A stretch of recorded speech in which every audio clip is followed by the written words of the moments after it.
భారత రాజ్యాంగ నిర్మాత డాక్టర్ బిఆర్ అంబేద్కర్ 69వ వర్ధంతిని మలికిపురంలోని పూలే అంబేద్కర్ కమ్యూనిటీ హాల్లో ఘనంగా నిర్వహించారు.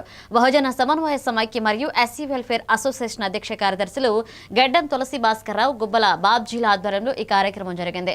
రాజోలు ఎమ్మెల్యే దేవ వరప్రసాద్, మాజీ ఎమ్మెల్యే రాపాక వరప్రసాదరావు, టీడీపీ ఇన్ఛార్డు గొల్లపల్లి అమూల్య ముఖ్య అతిథులుగా హాజరై అంబేద్కర్ నిలువెత్తి విగ్రహానికి పూలమాలలు వేసి నివాళులర్పించారు. ఈ సందర్భంగా వారు మాట్లాడుతూ దళిత వాడల్లో మౌలిక వస్తువుల ఆవశ్యకత ఎంతైనా ఉందన్నారు.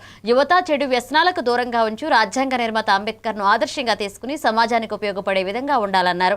అంబేద్కర్ అందరికీ సమాన విద్య, ఆరోగ్యం, ఉపాధి, రక్షణ, నివాసం మరియు భావ ప్రకటన సమన్యాయాన్ని రాజ్యాంగంలో పొందుపరిచిన భారత పిత అని కొనియాడారు.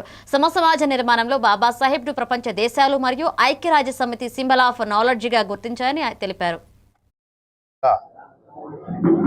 ఈరోజు మలికిపురంలో ఎస్సీ నాయకులు 70 సంవత్సరాలు ఆయన చనిపోయిన తర్వాత కూడా ఆ స్థాయి నాయకుడు ఇంతవరకు మనకి రాలేదు అంటే, ఎందుకంటే స్వతంత్రోద్యమంలో మనం చూసాం, చాలా పెద్ద పెద్ద నాయకులను చూసాం.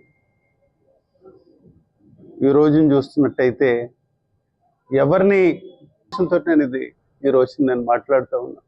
కాబట్టి ప్రతి ఒక్కరు కూడా ఈ మౌలిక వసతులు కానీ అలాగే సామాజిక పరమైన విషయాలను కానీ దృష్టిలో పెట్టుకొని మన నియోజకవర్గాన్ని